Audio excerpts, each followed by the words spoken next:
My name is Hannah and today we are going to do something a little bit different. I brought you into my kitchen and we are going to make some cookies today. So if you want to bring in all those fall vibes into your home, keep on watching because we're going to make some delicious cookies. Throw on your favorite fall outfit, grab a nice coffee, and let's get cooking. Okay, so first thing we are going to do, we are going to preheat our oven to 350 degrees, which I've already done because mine takes forever. And then you're going to grab your cookie sheet that you're going to be using and just line it with some parchment paper, which I already did. It's a little trick to get your parchment paper to stick to your pan. I usually take a little bit of butter or oil or something and just put it down on the pan and then it sticks right to it. Also, don't judge my really flimsy cookie sheet. These were cheap and I'm poor. For today's recipe, we are going to be making caramel apple cookies. And what I am doing, I'm using a recipe that I found on Pinterest, but I'm kind of adding my own little twist to it. So the recipe is from dearchrissy.com. So shout out to her for making this really good recipe. And then we're just going to change a couple little things in here just to use what I have. So for your ingredients, while your oven's heating up, I'm just going to go over everything that you're going to need so you can take it out of your fridge, out of your pantry, all that fun stuff. So you are going to need a half a cup of butter softened, which mine is in the process of softening right now. Let's see, 1 1/4 cup of packed brown sugar, a teaspoon of baking soda, and in her recipe, she uses a teaspoon of apple pie spice, but we're going to switch that up a little bit for mine. So we're going to take ground cinnamon, ginger, and cardamom, and you want all of these to be ground and not whole, because they do have cardamom that's whole, and then of course ginger and stuff like that, but you want them to be ground for this recipe. So we're kind of going to make our own apple pie spice, but if you want to use that, that's perfectly fine. You're also going to need a 1/4 teaspoon of salt, 1 egg, 1/2 cup of apple juice, 2 1/2 cups of all-purpose flour or whatever flour you choose, and 1 large tart apple that we're going to peel and coarsely shred. Mine isn't the largest apple, but this is a Honeycrisp apple because I am going to be making another recipe using them, so I kind of just got the same kind to make it a little easier on me. So that was all for the cookies. Now for the frosting, we're going to use a 1/2 cup of packed brown sugar as well, 3 tablespoons of butter, 3 tablespoons of apple juice, 2 2/3 cup of powdered sugar, and a 1/2 cup of finely chopped pecans that are toasted. I just got this bag of chopped pecans at Whole Foods and I'm going to toast them myself. So hopefully if you had to pause this video or anything like that, you did it, got all your stuff out, because we are going to move on to the next step. So we're going to take our butter that is softened. So I'm actually going to pop mine in the microwave for a second because mine is still just a little bit cold, so I will be right back. Okay, so now that my butter is softened, we are going to take that and we're going to beat it until it's smooth. And this says about 45 seconds. So I'm going to grab my mixer that's way back here and get that started. And this mixer is like my pride and joy. This is like, I think it's from 1940, and it's a Hamilton Beach, and she was gorgeous and works like a dream. So we're going to use her today. So let's see. For this, it's a 1/2 cup of butter. So a 1/2 cup of butter is going to be this whole stick, and I think usually that's what it is anyway. So for any other brand of butter that you're using. And mine is a little too soft, so now I need a knife to get it off. Okay, now that we have our butter in the bowl, we are going to use our mixer and beat it for about 45 seconds. Okay, so now that our butter is beat, we are going to add a couple other things before we start mixing it some more. So we're going to take the 1 1/4 cup of packed brown sugar. Next we'll add a teaspoon of baking soda, a 1/4 teaspoon of salt, and then if you are using the apple pie spice, this is where you would use a teaspoon of that, but I'm going to kind of go do my own little thing. So I really like cinnamon, so I'm going to do a 1/2 teaspoon of cinnamon, a 1/4 teaspoon of ginger, and a 1/4 teaspoon of cardamom. So now that we have all of our dry products in with the butter, we're going to blend it all until it's nice and beaten together. Now that those ingredients are nice and blended, we are going to add just 1 egg, and then we're going to beat it again just until it's combined. Now that our egg is in our bowl, we're going to take a 1/2 cup of the apple juice and we're going to blend that in as well. Now I definitely could have used like a liquid measuring cup, but I didn't. So I'm going to dump that in there, and then we're going to blend it once again until it's combined. Okay, so I have the apple juice mixing. Make sure you put it on low or else it will go everywhere. The next thing we're going to do is peel and chop up our apple. Now when you're cutting your apple, it does say you can coarsely shred it, so you could use like a cheese grater if you'd like. I am actually just going to finely chop mine into kind of like strips as if you were to grate them.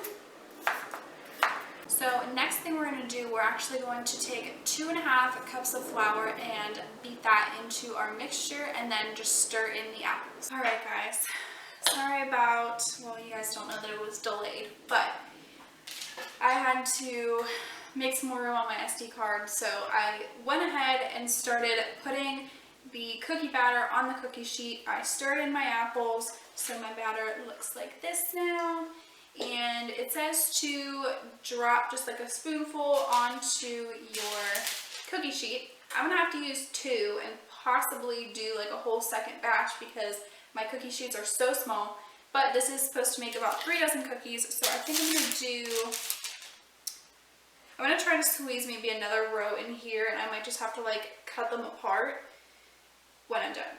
So bear with me, but basically I'll show you what I was doing. Let me move all of this stuff out of the way.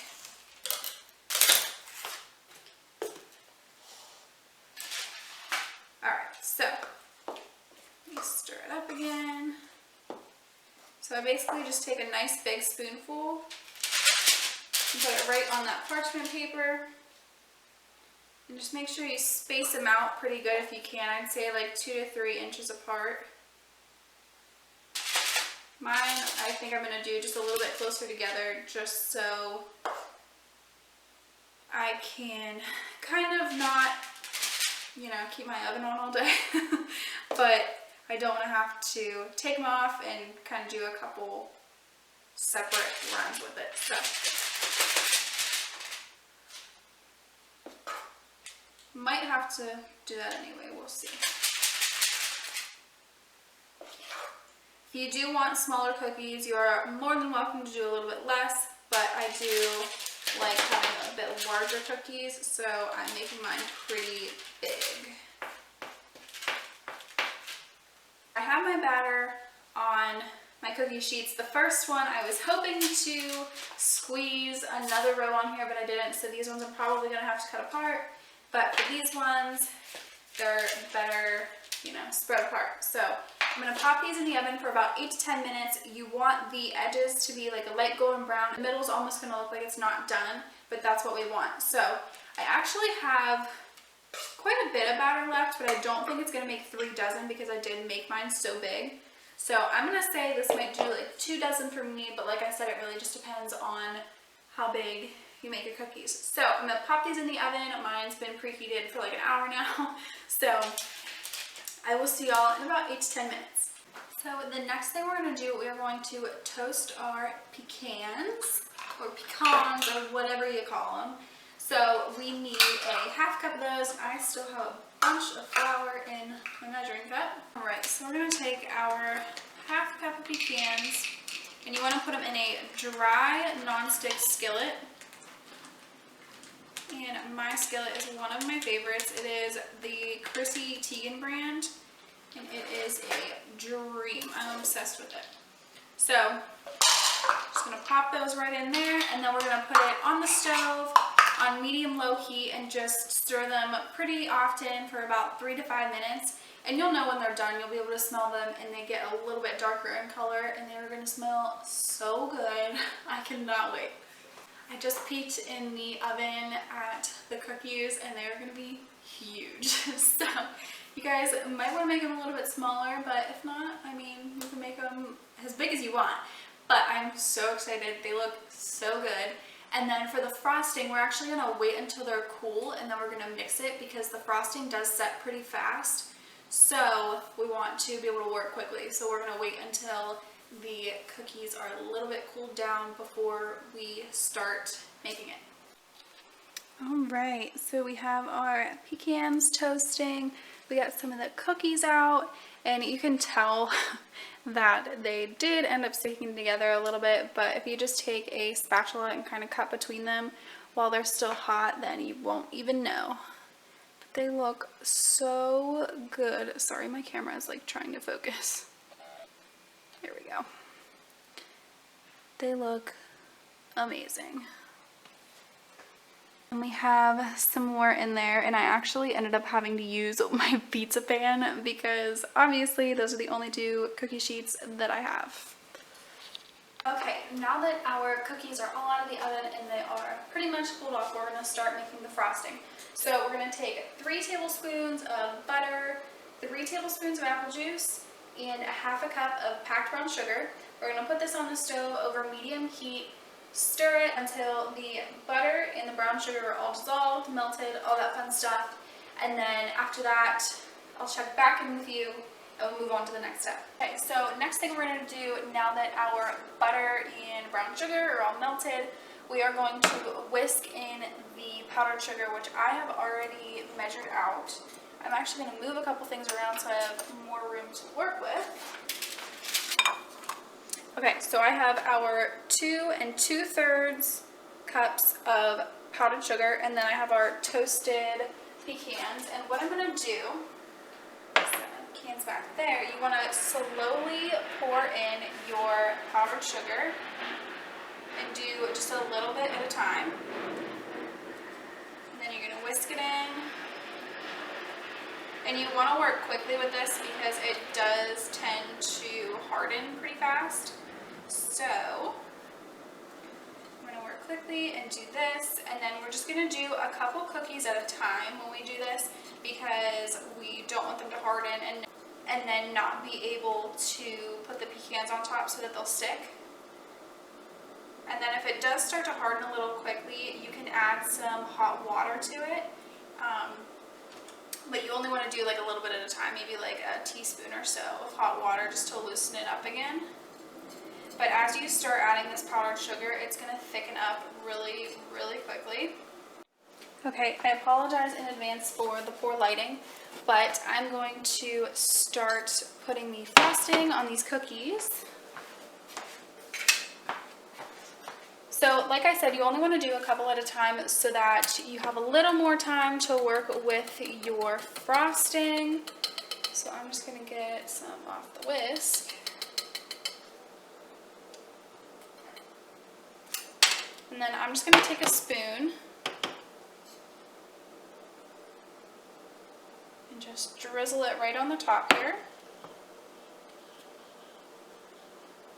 And then I have my toasted pecans here as well. Set those right there. I might use a little more frosting. Basically, you can use as much frosting as you want. If you want to make another batch or like half batch or something, if you want a little extra, you are more than welcome to do that.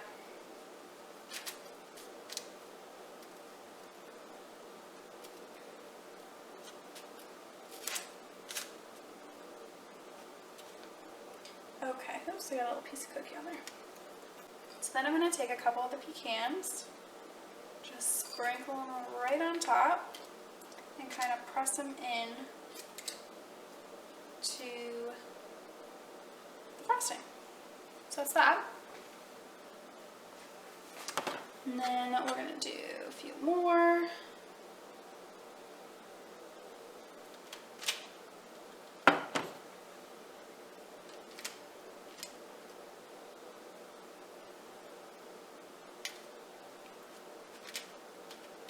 And honestly, I think I would just do it one at a time. The recipe that I was following said that she did 3 to 4 at a time, but I feel like it just makes a little more sense for me to do them kind of one at a time.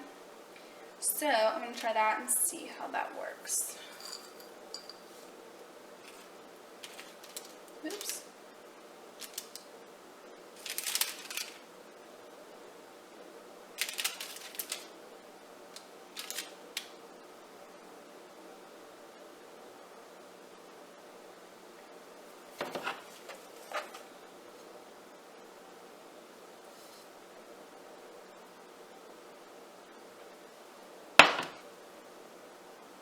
Alright guys, that is all I have for you today. I really hope you enjoyed this style video. I had so much fun baking with you guys, and if you like this video, don't forget to leave me some love in the comments and like this video, and don't forget to subscribe and then hit that notification bell. That way you're notified every time I upload a new video, and I will see you all in the next one.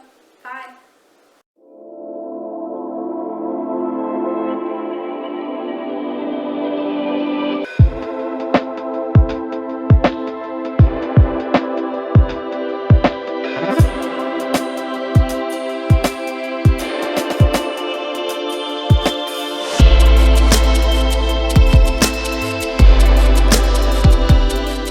How's it, babe?